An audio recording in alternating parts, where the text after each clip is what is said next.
morning, afternoon. I think we're right there. First of all, just kind of recap on last week's game. I think I mentioned this at the post game.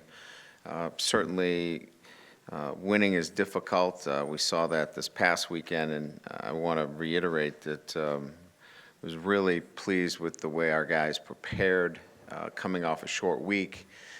You know, a lot of times when you have a team that is still learning how to prepare, they gloss over some of the most important things, and that is what happens on the practice field. And they took care of themselves. They made sure that they were prepared in the right way, and they really they won the game in a fashion that allowed us to get a lot of people into the game pretty early, and that's sometimes not easy to do against a Division I opponent. And a Nevada team that won a bowl game last year, and expect them to go back to a bowl game. So sometimes it gets overlooked in, the final outcome, but I was really pleased with our preparation, and it says a lot about, where we are as a group and what they need to do to continue to be successful. So really pleased with that piece. Two things came out of, this year so far is that, it's a group that's resilient, that will battle, and two, that understands how to prepare for games. Now, I think the next step for this team is to play in all phases of the game at a higher level, and we're going to get that this week against a very good Michigan State football team, a team that played in the playoffs last year. So, I think how we play is now going to be magnified by each and every series, and that means tackling, attention to detail, assignment-oriented football. Offensively, we can't have our ups and downs. We were sloppy at times on the offensive side of the ball, although there's some things that we take away from the offensive side of the ball that we're a good enough offense that we can sustain drives. We can have 12, 13-play drives, which says a lot about your offense in that it can sustain long drives. Most offenses would, fizzle out and not be able to sustain drives. And we've been very effective in the red zone, two important components. Defensively, tackling much better, assignment-oriented better, and then playing the ball better. So trending much better. And then I think the key from our special teams, starting field position last week was outstanding. We were able to hold our opponents. If we did not have a touchback on kickoffs, they started inside the 20-yard line on our kickoff team and kickoff coverage. And when you do that, it's an 83% chance of not scoring, and that says a lot about how our defense was able to play because we put them in tough field position. So special teams, improving offense, defense, and again, we'll need that for a Michigan State team that has really good players on both sides of the ball. It's a program and a team that knows how to win, and it's well coached. So we know the challenge that is in front of us playing Michigan State. So with that, we'll open up to questions. Brian, with the somewhat dwindling numbers you have at safety and corner, if you don't get Nick Watkins back, would you consider maybe moving somebody from offense over and giving them a look just to boost your numbers? No, I think we're okay. I think if you look at the guys, we got Devontae Vaughn in the game. He was able to get some work. Perry, we activated Perry this week on special teams to get him some more work at the safety position, another freshman. Nico Fertiter's taken a lot of work there, so we think that we've got enough depth at the positions to not need to make any wholesale changes at that position. You mentioned a couple of things that you've learned about your team through the first couple of games, resiliency and so forth. What is an opponent like Michigan State? What do you hope they tell you about your team when you're through with them? Well, you have to play, physical football. They're a physical team. They've got a mindset of the way they want to play. You know, they're going to run the football. They're going to be physical on defense. So you have to be tough-minded as a group, you know, on all three phases. And it's a winning team, so they know how to win.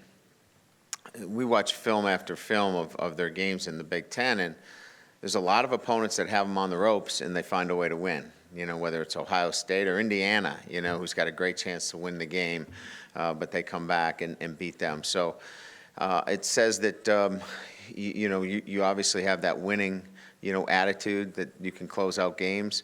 But I think more than anything else is that Michigan State's going to play the game with that mental and physical toughness, and you have to match it. In talking with Cole Luke, when he was asked about his improvement from last year to this year, brought up a lot of names, including Todd Light, but also guys like Jeff Burris and Coach Elliott and so forth. Can you talk about maybe Jeff Burris's impact on a secondary with a lot of young players? Well, Jeff is able, you know, obviously you can't teach it on the field, but having him around every day is providing a mentor-like environment for a number of our players. And Jeff, you know, can pass on a lot of like experiences, you know, for those guys. And just having Jeff in the building on a day-to-day basis is, you know, a bonus for us, that he can sit down and have dinner with them, that he can watch film with them, you know, and talk about experiences. Those are invaluable. So I think when you talk about veteran players, in particular a guy like Cole Luke, who knows all the techniques and knows all the things that we're talking about, not that he's mastered everything, a lot of times it's just reinforcing what he already knows and maybe decluttering sometimes. And I think Jeff's really helped clarifying a lot of the things that Cole does on a day-to-day basis. Last one for me, obviously McDowell is a standout for Michigan State. I'm wondering about your interior or offensive line, how you feel they've progressed through the first couple games. Well, I think we've done some pretty good things. I would say that it's probably been, you know, some technique things here and there.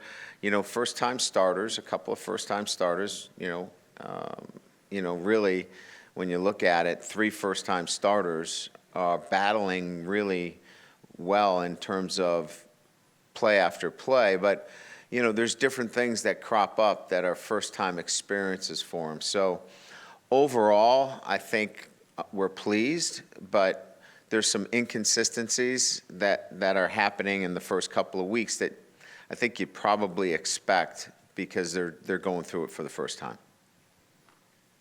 Brian, here in the middle, kind of a follow-up to that. I think it's easy on the outside looking in to expect an offensive line to gel right away. You guys obviously know better than that. You know, specifically, is it individual mistakes, or is it the inability to play as a unit together that cause problems for a young offensive line?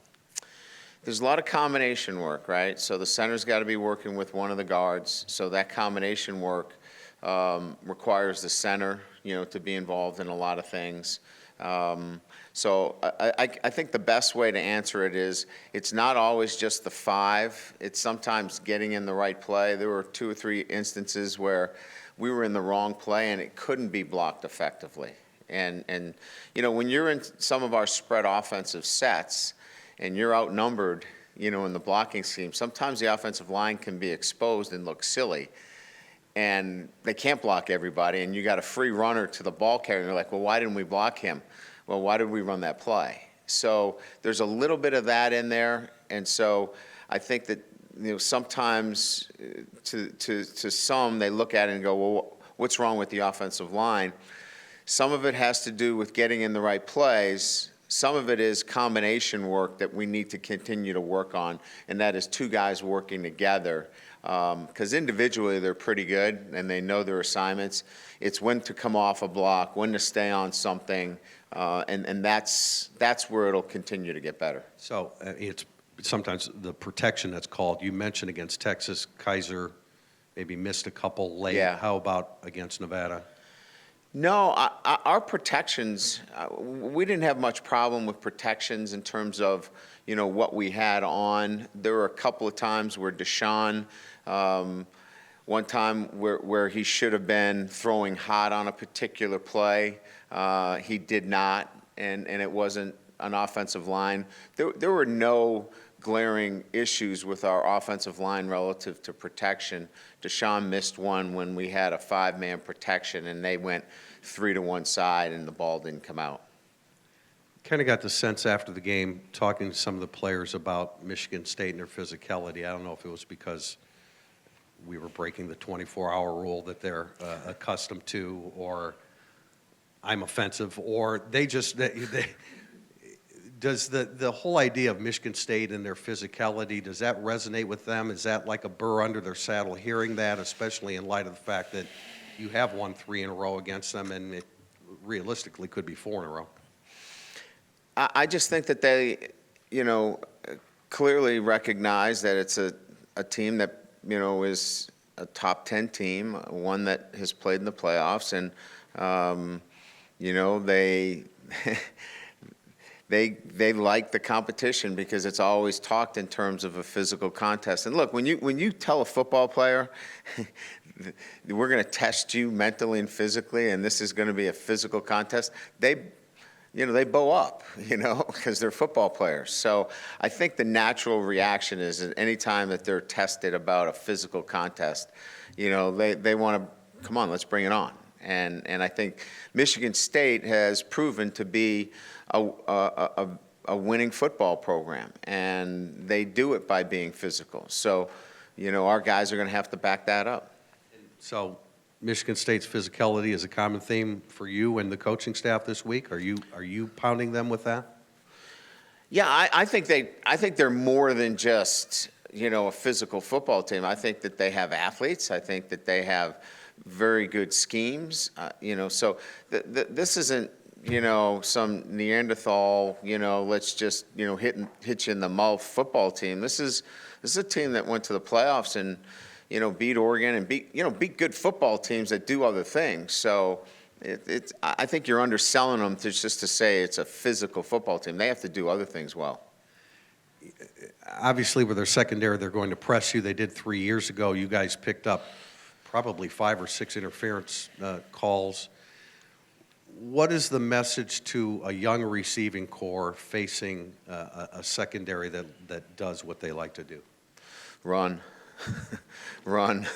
Just keep running. I mean, look, if you look back then, we had Smitty running at one receiver. He was part tight end, part wide receiver. We had James Onawalu as the other wide receiver, and I think we were scaring them to death with T.J. Jones. And T.J.'s a good player. Daniels played a little bit, and Corey was a freshman, right? So I think we're in a better position. If they want to press us, we just need to run our routes, do what we do, and we'll make enough plays. Do you have to try to somewhat match their physicality? If they're pressing and they're going to make it a hand combat game, you have to match that, or how do you do that? I think we have a way to get off the line of scrimmage against anybody. I think that we work hard on it every single day. And look, if you're, and I've said this, I think, in terms of being balanced, if you can't get off the line of scrimmage, you can't throw the football. So it's something that we do every single day. And I'm not concerned about releases with our wide receivers. We're going to get off the ball. What we have to do is we have to throw the ball and we have to catch it. And we're going to be in those positions where we're going to throw it and catch it. And we're going to have to make some catches against man-to-man coverage, and we're going to have to be accurate throwing it. I'm not concerned about getting off the line. Thanks. Ryan, to your right. I was just curious, what are some of the challenges you might face in facing a coach you're pretty familiar with, and what in the ways might it be a little bit easier to prepare? Well, Mark's not that tough. I mean, he's only about 190 pounds, so I don't have much of a challenge with him. But their team is a challenge, if that's what you mean. Is that what you mean? The identity. Okay, that's what I figured. I think, anytime you play his teams, they're similar challenges. You're getting an aggressive defensive front seven. They're blanketing you in the back end of their defense, and they're forcing you into mistakes. I mentioned this earlier, is one of the things that we've done really well is sustained drives on offense. They force you out of those long sustained drives on offense, because they keep the pressure on you defensively all the time. And then offensively, they're very methodical. They're extremely methodical. They're going to run the football. They're going to take their shots. A 4-yard completion in a passing game is just fine with them because it puts them in a very good situation to continue to run the football and stay controlled with the change. So very good plan, very methodical, and it's a winning plan. And he stuck to it, and rightfully so, because it's put them in championship mode. On Saturday, you talked about playing Coney, Martini, and Bilal, all more rotating them. Mm-hmm. Is that specific to sub-packages, or is that in the base defense you're looking to get them all in? No, they've been in our base defense. Yeah, they all got pretty good work all in our base. And then in sub, we feel like some guys match up a little bit better in the sub package too. And what does each of those guys bring that might be a little bit different? We like Greer's, ability to work in space and coverage. He's a pretty smart guy. Asmar and Tavon obviously are guys that are athletic and can work downhill in the box a little bit. But, Greer can do that too. It's just that Greer's got a lot more experience in the passing game. Brian, up here. Tyler O'Connor played in a couple of big games for them last year. What do you see from him on film that stands out? Yeah, he's prototypical in a sense of a Michigan State quarterback in that, they're coached very similar in a sense that they don't make a lot of mistakes. They take what the defense gives them. They're not prone to try to put the game on their shoulders. They're not going to be the reason why they lose. They're going to, and I'm not going to use the word manage the game, because they do more than that. He can make plays with his feet. He can be involved in the running game, and he can throw the ball down the field. But they're just smart quarterbacks. They take care of the football, and they do what they're asked to do. Your team has taken care of the football very well this year for the most part, and really over the last 2 years. When you go back to 2014 and all the trouble you had with turnovers, and look at the success you've had since then, what are the steps you've taken to curb that problem? Well, I think, probably we've just coached it better. Congratulations. Yeah. When you look at Michigan State's offensive line, especially on the right side, everybody's at least a fifth-year senior. I think Yeah. they have one sixth-year senior in there. That kind of experience, you talked about your own problems with offensive line gelling. What do you see from their offensive line, and do you see the chemistry that you're looking for from your offensive line? Yeah, they've been together, quite a bit, and they clearly work well together.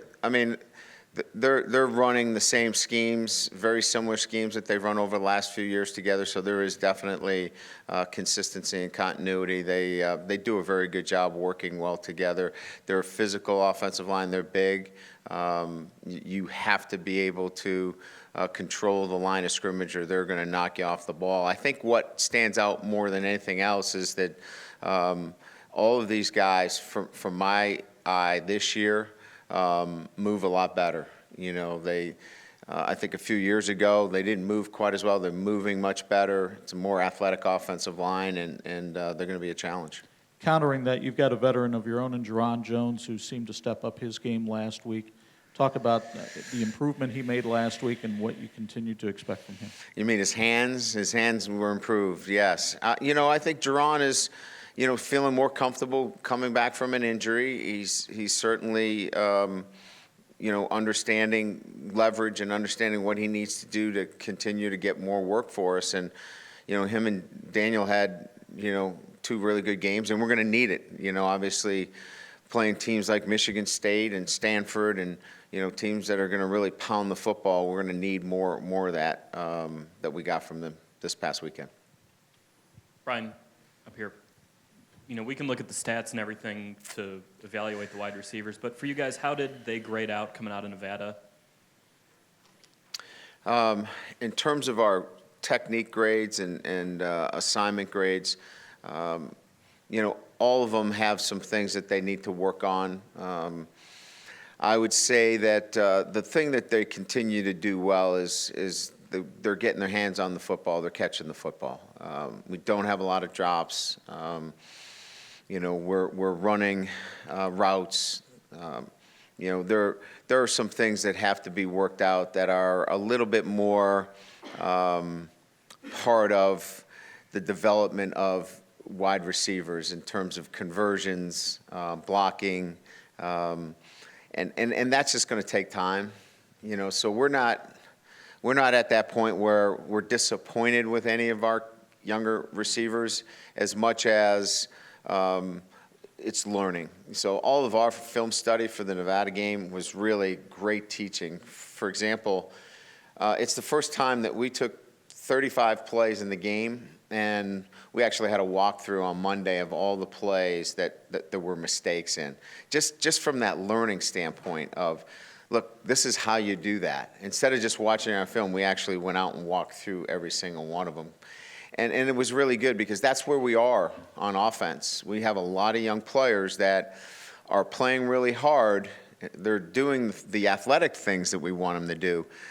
They're just not doing them exactly the way we need them done.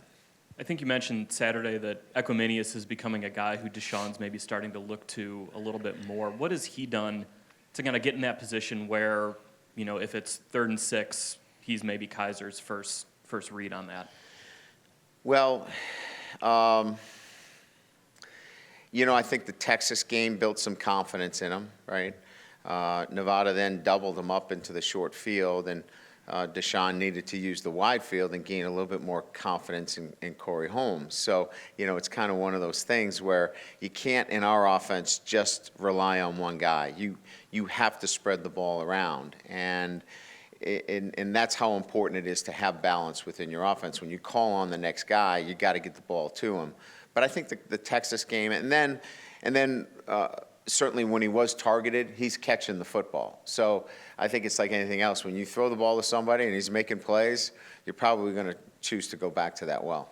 I think the offense stalled a little bit after Torrey was knocked out in the Texas game. Was the Nevada game maybe just a better setting to get some of these younger receivers the kind of confidence almost that, they need going forward?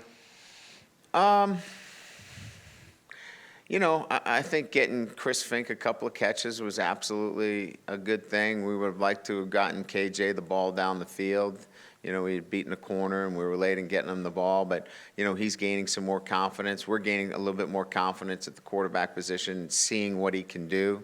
I thought Corey Holmes ran a great route on 3rd and 15, and we got him the ball to the wide field, and that to me was the first time that Deshaun said, all right, I'm going to let this rip to the wide field like he did with Will Fuller, without any hesitation, because it had to be a great throw away from the defender to pick that up. So, we're starting to see those signs, and again, those are just small signs, but we're moving in the right direction to gain that balance with some of those younger receivers. Brian, Daniel Cage, what do you think's led to sort of him playing the best football of his career? Is it just time? And then also, could you revisit his recruitment? It was between you and Michigan State. He was sort of in that gap between Diaco and Van Gorder. Why was he maybe not a fit early and then a great fit late? His health is better. And I mentioned this, I think, on our Tuesday or Monday radio, is that he's getting sleep. He had a sleep pattern problem, which is allowing him to gain the rest, and then it's a trickle down from there. He's getting the right nutrition, which is giving him the opportunity to train better at a higher level. So I think all of that is kind of intertwined. Being healthier, all of those things together. He's in a good place academically, so all of that's coming together. Just having a handle on his personal life moving forward. Stronger in the weight room, all those things. In the recruitment process, there were mitigating factors there, and he had to really push late to elevate himself and his profile in other areas, and he did a very good job. And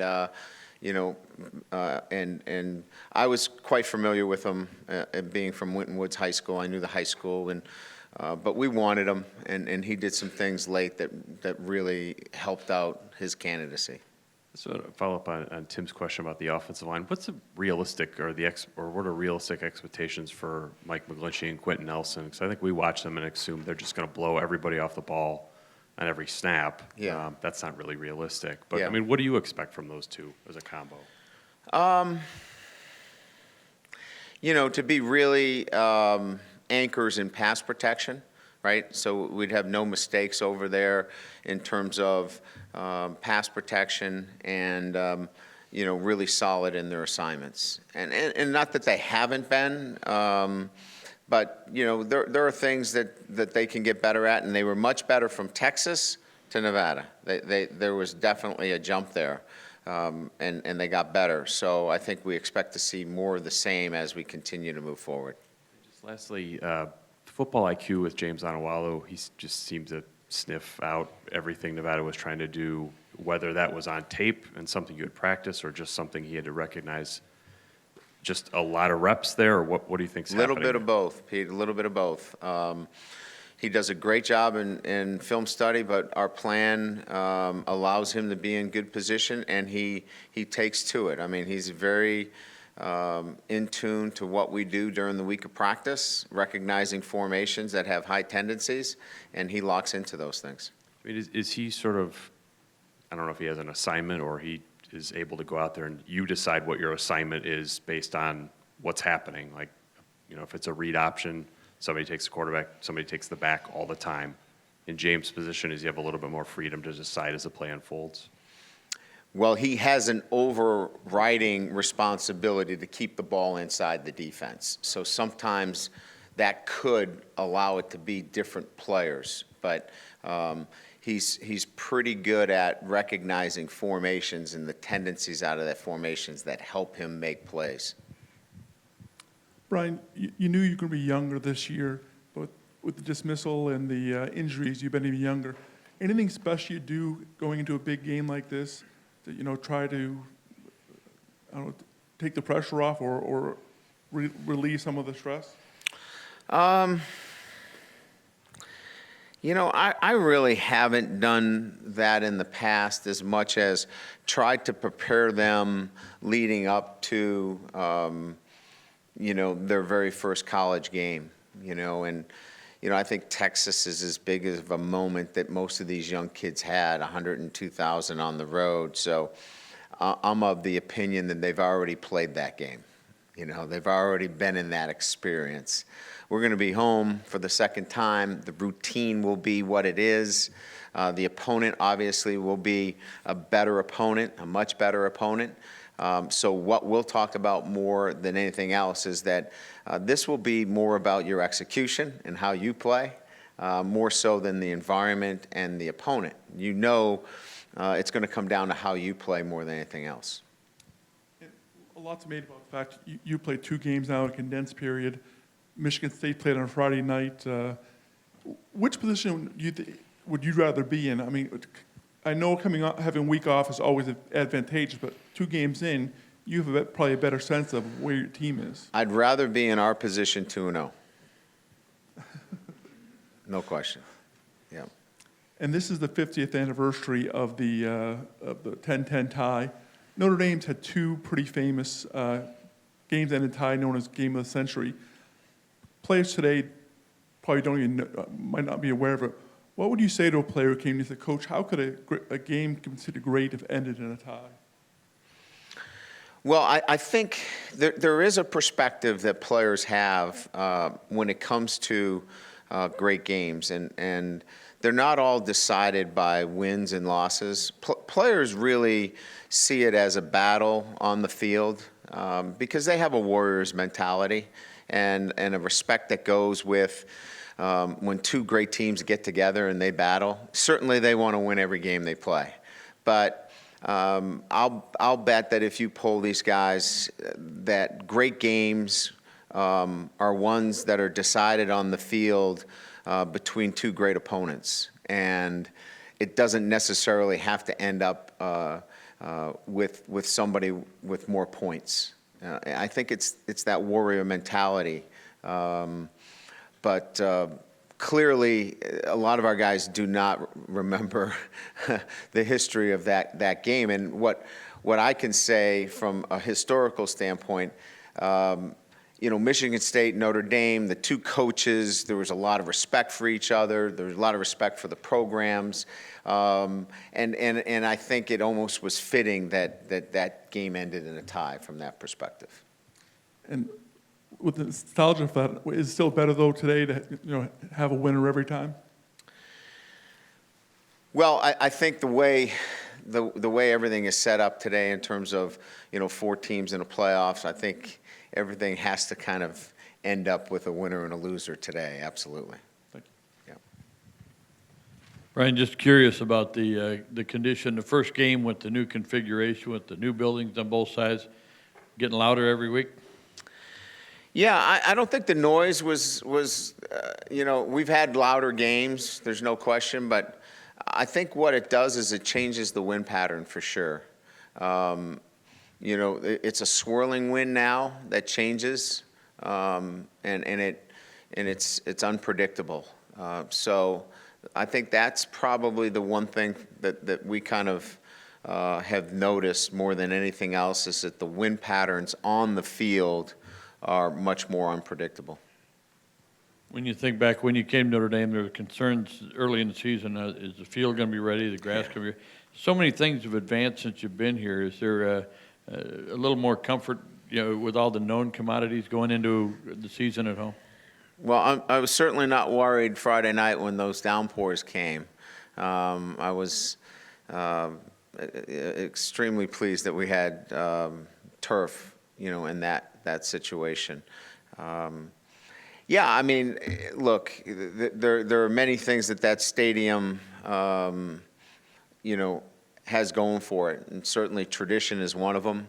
But we also want to provide a great game day experience for everybody, and I think we're working out the bugs. I know that the press didn't have the best of situations, but I think what's going to end up happening is that's going to be a great environment to watch a game, to be part of a game, and I think by next year it's going to be one of those kind of venues that you're going to really enjoy. Good? To your right here, Yeah. Coach. Back in 2012, with all the talk now about the secondary being so young and relatively more depleted than expected at the beginning of the season, back in 2012, you lost your top 2 corners to graduation. You lost Lowood to an Achilles in August. Matthias Farley came over from offense to defense and was a first-time starter at safety. But yet you had one of the most successful defenses. Can you just stop right there, Lou? I feel good already. I mean, I'm all right. You don't have to have a question. Well, do you take anything from that 2012 experience and apply today as far as the success you were able to achieve collectively despite the massive inexperience on the back end? Well, I really think it's still about, certainly you're going to lose key players. Every year you're going to lose key players, and you have to be able to prepare for that going into camp and know that somebody's going to be called upon to step up. And look, Nick Coleman had a poor first game. He would be the first one to admit it. But what we did is we went right back to work during the week to get Nick Coleman to be ready to step back in. And I think the work that we did with Nick Coleman during the week put him in a position to have a good game against Nevada. And I think that's coaching, and I think that's teaching. And we did that in 2012, and we're going to have to do that in 16 and 17 and 18. And that's what you have to do to prepare for that next man in, because you're going to have key injuries and you have to prepare for those scenarios instead of saying, you stunk today, you're on the bench. No, we're going to need you, Nick, and we're going to need you to bounce back, and here's how you're going to do it. And Nick now finds himself in the starting position playing against Michigan State in a key game.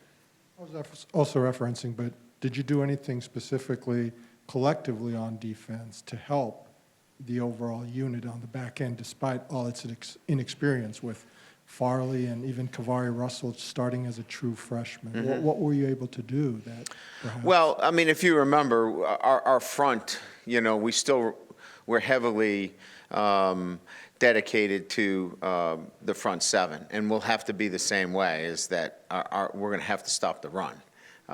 Now, we were much more of a cover two team, so those corners were not locked up in as much man. And there'll be times that we'll have to be in less man coverage because of that.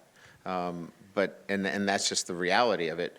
You can't play as much variety of nickel when you have, a true freshman at nickel that's just, learning the position and starting to be comfortable compared to Sean Crawford. So, we knew we were going to be in a different position moving forward when we had those injuries. You referenced the special teams earlier, and you made a change with Justin Yoon doing the kickoffs, and it seemed like several of his kickoffs, the directional kicks there, put them in the position to where the coverage could be more effective. Was that a part in deciding why Justin Yoon is the kickoff? That was solely the reason. It was directional kicking. It was his accuracy of where we wanted the football specifically, and his accuracy was why he won the job.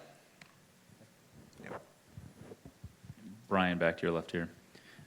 As you look at the success that your programs have had against kind of your traditional top 10 opponents, wins and losses versus Stanford, wins and losses versus USC, kind of similar success against the upper echelon of the ACC.